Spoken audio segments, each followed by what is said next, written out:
네, 보신 것처럼 현직 검사가 자신의 실명을 걸고 성추행을 당한 사실을 폭로해 파장이 확산하고 있습니다. 이 같은 폭로는 전례가 없는 일인데요. 현재 청와대 국민청원 게시판에는 가해자의 처벌을 촉구하는 청원이 본무를 이루고 있습니다. 네, 공명정대한 법의 잣대를 들이대기는커녕 그 안에서 나는 고통의 소리마저 외면해온 대한민국 최고의 사법기관 검찰을 국민은 과연 어떻게 봐야 할까요? 전 서울지방법원 판사 출신 윤나리 변호사와 함께 살펴보겠습니다. 어서 오십시오. 어서 오세요.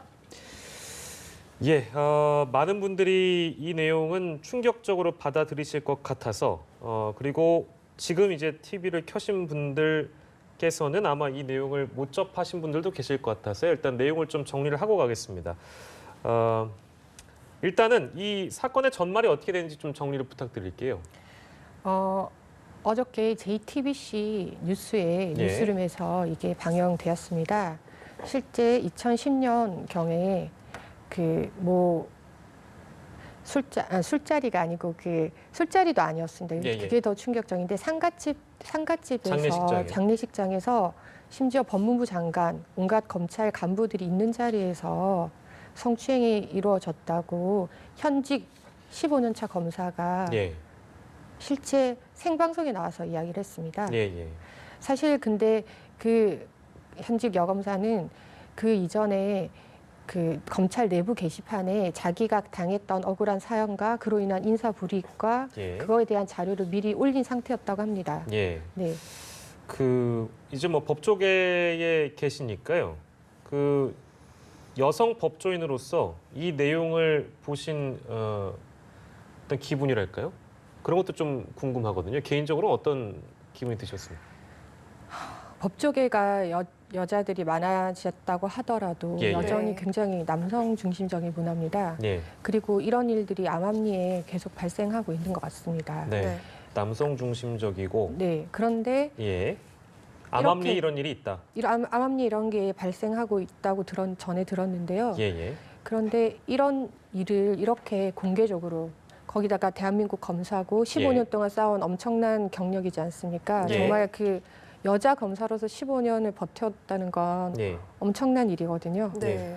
그런데 그걸 모두 감수하고 예. 지금 현장에 나와서 예. 그 생방송에서 본인이 겪었던 일을 얘기하신 거잖아요. 예. 그건 정말 본인이 쌓았던 모든 걸 걸고 얘기했다는 용기로 보입니다. 네, 실제로 그 법조계 지인들하고 뭐 이런 내용에 대해서 얘기도 나눠보시고 하셨을 텐데 어떤 얘기가 오고 갑니까? 충격적이다 뭐 이런 반응이 나오겠죠? 충격적이다. 있을 수 있는 일이다. 아, 있을 수 있는 일이라는 얘기를 그랬을 선호하지? 때 충격적이다. 물론 충격적이다라는 이야기도 나오지만 예. 있을 수 있는 이야기다. 아, 그리고 실제 이 일은 있었을 것 같다라는 의견들이 꽤 있었습니다. 왜냐하면 이렇게 디테일하고 예. 그리고 이 장소나 이런 것들이 뭐 술자리에서 그랬다든 회식자에서 그랬다. 예. 그런 일반 일상적인 상황이 아니었잖아요. 예. 누구가 있었고 예. 그리고 장례식장이라는 굉장히 독특한 상황이었고 네. 누가 있었다는 것까지 정확하게 증언하고 있는 상황이었기 때문에 이거는 저는 사실이지 않을까 싶습니다. 아. 네. 그리고 가해자로 지목된 안태근 전 법무부 정책기획단장이죠. 이 사람이 사실 뭐 기억이 안 난다. 하지만 뭐 사실이라면 사과한다. 이런 식의 지금 반응을 내놨는데 예. 지금 뭐 교회에서 간증을 받고 회개했다. 뭐 이런 영상도 돌고 있기도 하고요. 그래서 그런지 국민적 공분이 더 큰 상황이거든요. 어떻게 보십니까? 네, 저도 그 간증 영상을 봤는데 네. 그건 이제 이 서검사 사안에 대한 예. 건 아닌 것 같습니다. 그냥 네. 일반적으로 본인이 오만하게 살았는데 뭐 회개하고 하는 그런 얘기였긴 한데 네. 이게 이 사안과 겹치면서 그런 회개만 하면 하느님한테 회개만 하면 예. 모든 게 죄사함 받느냐 마치 미래항에서 네. 전도연이 던졌던 의문처럼 네. 예. 그런 거죠. 자 본인이 이렇게 피해를 입힌 사안이 있는데 예. 먼저 피해자한테 사과하는 것이 진정한 회개죠. 먼저. 근데 그런 취지에서 국민들이 공분하신 것 같고요. 예. 지금 안태근 전 검사장 이외에도 지금 이름이 거론되고 있는 사람이 당시 이번 사건을 덮었다 이런 의혹을 받고 있는 최규일 자유한국당 의원의 입장인데요. 뭐 저희가 이제 화면으로 보여드리겠습니다만 일단 성추행 사건 자체를 알지 못했는데 그걸 어떻게 덮을 수가 있느냐 이런 반응이고 서 검사는 전혀 모르는 사람이고 한 번도 연락한 사실도 없다. 그리고 인사상 불이익을 준 적도 없다. 뭐 이 대목이 제일 중요하겠죠. 글쎄요, 인사상 불이익을 준 적이 없다라고 주장하고 있는 상황인데요. 이 해명에 대한 개인적인 평가는 어떻습니까? 일단 이문정 검사 검찰 내에서 이제 여성 자기 목소리를 내는 이제 강골 검사로 소문이 나신 예, 네. 이문정 검사가 작년에 한겨레 검찰 내 감찰 문화에 대해서 예. 글을 올린 적이 있습니다. 네. 네. 그러면서 이런 성희롱 관련해서 감찰이 있었는데 예, 이 감찰이 제대로 이루어지지 않았다라고 이게 피해자나 가해자의 실명은 거론하진 않았지만 이 예. 사안과 네. 거의 유사한 사안을 이야기했거든요. 예. 그리고 최근에 또 다른 언론에 그때 그리고 나서 본인이 이제 그 감찰에 대해서 예. 계속 주장을 하니까 예, 모 검사장이 불러서 왜 피해자는 가만히 있는데 네가 나서서 그러냐 예, 덮어라 이런 예. 취지의 말을 들었다라고 네. 분명히 작년 여름에 밝혔고요. 그런데 최근에 모 언론에 그 검사장이 최규일 검사장이다라고 예. 밝혔습니다. 그러면 정황상 그분이 그렇게 했다고 보는 것이 더 합리적이지 않을까요? 이문정 검사가 이 사태를 예견을 하고 1년 전에 예. 그 같은 걸 이제 언론에 기고하기는 힘들잖아요. 네. 네. 네, 앞뒤성을 순서를 맞춰보면 그럴 네. 만한 사정이 있을 법하다 이렇게 지금 보시는 거네요. 네, 그렇죠. 네, 근데 만약에 이제 이 말이 사실이라면 예. 최 의원의 행동을 어떻게 좀 받아들여야 될까요? 그거는 통상적으로 네. 그 조직 내에서 그런 일이 일어났을 때, 네. 불미스러운 일이 일어났을 때 통상적으로 하는 위에 관리자들의 그겁니다. 행동이라고 보입니다. 예, 왜냐하면 문제를 일으키지 않는 것이 예, 최우선이고 예. 어떤 종류든 문제가 일어나지 않는 게 제일 우선이고 그리고 아무래도 아끼는 그 당시 안태근. 가해자가 네. 예.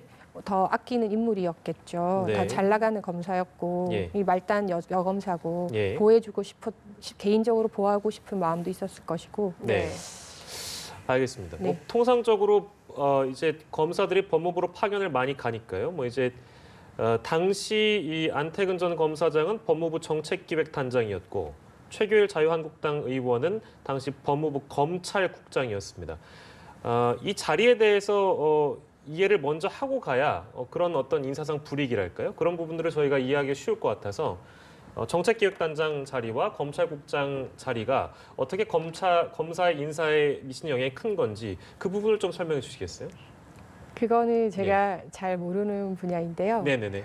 제가 예, 예. 들은 그래도 바에 아시는 의하면 한도 내에서 말씀해 주시면 검찰국장은 검사들의 전체 인사를 좌우하는 자리라고 들었습니다. 네, 그 정도는 예. 제가 알고 있고요. 네. 알겠습니다. 자, 법무부의 입장을 저희가 좀 살펴볼게요. 법무부의 입장이 조금 바뀐 측면이 없지 않아 있는 것 같아서 저희가 보여드릴 텐데요. 29일에 이제 법무부의 입장입니다. 인사상 불이익 주장과 관련해서 작년 말 2015년 인사 과정에 문제가 없었는지 충분히 살펴봤으나 문제점을 기록상 발견하지 못했다라고 얘기를 했고요. 네. 성추행 주장 관련은 8년에 가까운 시일이 경과했고 문제된 당사자들의 퇴직으로 인해서 경위 파악에 어려움이 있었다. 근데 30일 입장을 좀 보시죠. 대검찰청에서 서 검사가 제기한 문제 전반에 대해서 철저히 진상을 조사해서 엄정히 처리하겠다. 인사불이익 문제도 2015년 8월 당시 서 검사의 인사 과정에 문제가 없는지 다시 한번 철저히 살펴보도록 하겠다. 이렇게 온도 차이가 조금 있는 것 같습니다. 이 법무부의 입장 변화에 대해서 어떻게 보시는지요? 국민적인 공분을 느낀 예. 거겠죠. 네. 그 당시 처음 했을 때는 이 정도까지 파장이 일겠느냐라고 예. 생각했는데 점점 지금 온 국민들이 지금 이 뉴스로 지금 도배되고 있지 않습니까? 네. 네, 그리고 이 가해자들의 행태나 그것들이 전형적인 그 가해자들의 그 발뺌하는 행태가 보이니까요. 예. 그거에 발맞춘 게 아닐까 싶습니다. 네, 문무일 검찰총장이 이렇게 뭐 사안을 엄중하게 인식했다라고 말을 한 것에 대해서 만약에 이렇게 진상조사를 통해서 사실관계가 드러난다면 뭐 좀 책임을 물을 수 있을까요? 지금 8년이나 지났기 제가 때문에. 그 부분을 진짜 너무 안타깝게 생각하는 것이 제가 이제 오기 전에 법조문들을 찾아봤는데 네. 이게 그 행위 자체는 강제추행죄에 해당합니다. 네. 예. 근데 그 강제추행죄는 공소시효는 10년이에요. 네. 그래서 처벌을 할 수 있어요, 원칙적으로는. 그런데 현재 법상으로는. 그런데 2010년 당시에는 예. 네. 강제추행죄가 친고죄, 즉 피해자가 고소하지 않으면 처벌할 수 없는 범죄로 규정이 돼 있었습니다. 예, 예. 근데 이 친고죄는 가해자를 안달로부터 6개월 이내에 고소를 해야 됩니다. 그리고 부칙에 이제 법령을 2012년경인가에 법령을 개정하면서 친고죄 규정을 폐지를 했는데 예. 안타깝게도 그 친고죄 폐지 규정은 그 법령이 개정되고 나서 6개월 이에 효력이 발생하면서부터 예. 네. 친고죄 그 폐지 규정이 효력을 발한다고 아예 부칙에 예. 법령으로 못 박아놨습니다. 그래서 그 당시 법이 적용이 되고 예. 친고죄 여전히 피해자가 고소를 해야 되는데 예. 그 피해자가 가해자를 안 날로부터 6개월을 경과한 거는 명백하지 않습니까? 네. 그러니까 이걸 고소를 할 수가 없는 겁니다. 인사상 불이익은 어떻습니까? 인사상 불이익은 지금 현재 예. 그 가해자가 면직 상태지 않습니까? 네. 직위에 없는 거거든요. 예. 그래서 현재는 그것도 불이익도 더 줄 수는 없는 상황입니다. 왜냐하면 파면과 면직이 최고 징계고 그거는 이제 직위를 아예 그 직을 박탈하는 거기 때문에 예. 직위 없는 사람을 더 이상 징계할 수는 없지 않습니까? 예. 그래서 현재는 그것도 힘들고요. 다만 그 면직 처분에 대해서 예. 지금 취소 청구를 하고 있는데 네. 혹시 그게 받아진다면 물론 그게 받아지지 않은지 모르겠지만 그래서 네. 면직 처분이 취소된다면 예. 그랬다면 이 사유를 가지고 별도로 징계 처분할 수 없지만 예. 새로운 징계 처분을 할 때 이 사유를 고려할 수가 있습니다. 참작해서 예. 새로운 징계를 어차피 또 하게 될 가능성도 있지 않습니까? 면직 처분이 취소된다면 네. 네. 그러면 새로운 처벌을 하게 되면 이 사안도 고려해서 네. 새로운 처분을 할 수 있게 되는 것이죠. 네. 네, 그리고 또 뭐 일각에서는 뭐 미국에서도 그랬습니다만은 이번 일을 계기로 우리나라에서도 이제 미투 캠페인이라는 게 확산하지 않을까 이런 말도 나오고 있거든요. 또 실제로 더불어민주당 이재정 의원이 연대 의사 표시를 하기도 했는데 어떻게 보십니까? 좀 그런 분위기가 확산돼야 된다고 생각합니다. 왜냐하면 특히 조직 내에 있으면 네. 조직 분위기가 너무 강하게 돌거든요. 그러면 피해 입은 여성들은 굉장히 위축되고 서 검사님도 나와서 얘기했지만 네. 본인이 잘못한 거 아니냐. 내가 뭔가 빌미를 준 거 아니까 자책이 굉장히 많이 됩니다. 그리고 고립감이 들고 예. 외롭고 넌 조직 오히려 잘 나가는 사람 지금 발목 잡는 그런 뽀빼미나 이런 네. 표현까지도 나왔다는 거잖아요. 네. 예. 그렇기 때문에 이렇게 미투 캠페인 이런 식으로 확장되는 건 좋은 것 같습니다. 네.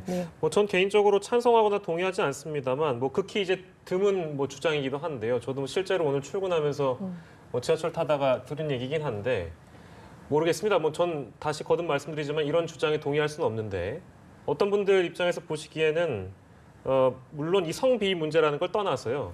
내부 폭로라는 것이 나오면 이 폭로에 대해서 8년이라는 시간이 흘렀는데 왜 이제서 이런 얘기를 하느냐라는 단순한 지적을 하시는 분들도 계셔서 이런 분들에게 만약에 이제 변호사님께서 한 말씀 해주신다면 어떤 말씀 해주시고 싶으십니까? 8년이라는 시간이 지났음에도 불구하고 네. 그게 현재를 굉장히 괴롭힌다는 거죠. 여전히 피해자에게는 현재 문제인 거겠죠. 8년의 예. 시간이 흘러도. 그러니까 그거에 대해서 이상하다고 말할 건 아닌 것 같고요. 예. 네. 그냥 조사를 철저히 해서 예. 현재 어떻게 영향을 미쳤는지를 예. 진상을 정확하게 밝히는 것이 우선인 것 같습니다. 네, 네, 알겠습니다. 알겠습니다. 자, 그리고 오늘 또 사건이 있었습니다. 정승면 대구지검 김천지청장이 관사에서 자살을 기도한 사실이 알려져서 충격을 주고 있는데요. 구체적인 내용이 어떠한지 좀 저희가 짚고 가겠습니다. 어떤 내용입니까? 그분이 자살을 유독가스로 자살을 시도하고 예. 지인에 의해서 발견됐다는 건데요. 네. 후속 기사들이 이렇게 나오고 있었습니다. 그분이 지난 26일 날 검찰 인사가 있었는데요. 예. 지청장에서 고등 검찰 검사로 발령이 났답니다. 네. 예. 근데 그게 소위 말하는 윤석열 지금 서울중앙지검장이 이 박근혜 정부 때 좌천 당하면서 떠돌았던 자리거든요. 네. 그 고등 검찰청 검사. 예. 검찰에서는 한직 중에 한직입니다. 어. 네. 그 사실은 김천지청장 자리는 꽤 선망되는 자리로 알고 있습니다. 예. 거기서 지금 고등 검찰 검사로 발령났다는 거는 엄청난 충격이죠. 그러니까 네. 뭔가가 있는 거죠. 그러니까 불이익을 받을 만한 뭔가에 엮였다는 것이죠. 그리고 또 다른 뉴스를 보니까 최근에 감찰을 받았다고 네. 있더라고요. 예. 그러니까 그 감찰은 그 옛날에 했던 이전 정권에서 했던 뭔가 행위랑 연결되지 않을까라는 예. 생각도 듭니다. 네. 사실 네, 이런 일도 처음 일어난 일은 아닙니다. 구속 전 피의자 신문을 앞두고 변창훈 전 서울고검 검사가 숨진 지 지금 석 달이 채 안 됐는데 또 이런 일이 일어났거든요. 어떻게 봐야 될까요? 그분이 지금 현재 자살 시도하신 분이 유서를 남기셨다고 하더라고요. 네. 물론 이제 자살은 안 하셨죠. 안 됐지만 살아 계시지만 유서를 남겼는데 검찰을 사랑한다. 그리고 검찰총장님께 누가 되고 싶지 않다. 이 모든 걸 내가 떠안고 가겠다. 이렇게 유서를 남겼다고 합니다. 네. 가족들에게가 아니고 예. 그 말은 이게 검찰이 정권 차원에서 조직적으로 봉사한 무슨 이전 정권의 소위 말하면 봉사, 네. 아니 지금 현재 용어로 말하면 뭔가 적폐 행위, 예. 그거 관련된 일을 이분이 좀 깊이 하지 않으셨을까라는 생각이 들고요. 네. 그렇다면 이분으로서는 굉장히 딜레마에 빠졌을 겁니다. 예. 왜냐하면 본인이 그 행위가 굉장히 죄가 되는 행위라는 거는 한편으로는 알고 있지만 예. 또 한편으로는 그 검사로서 그 조직원으로서 예. 어쩔 수 없이 조직을 위해서 그 자리에 갔기 때문에 했던 일인데라는 억울함도 있었을 거고 그렇다면은 본인의 그거는 자살밖에 없다 이렇게 결론 내렸을 가능성도 많다고 생각합니다. 예. 알겠습니다. 자살 기도 사건까지 저희가 만나봤고요. 지금까지 윤나리 변호사와 얘기 나눠봤습니다. 고맙습니다. 감사합니다.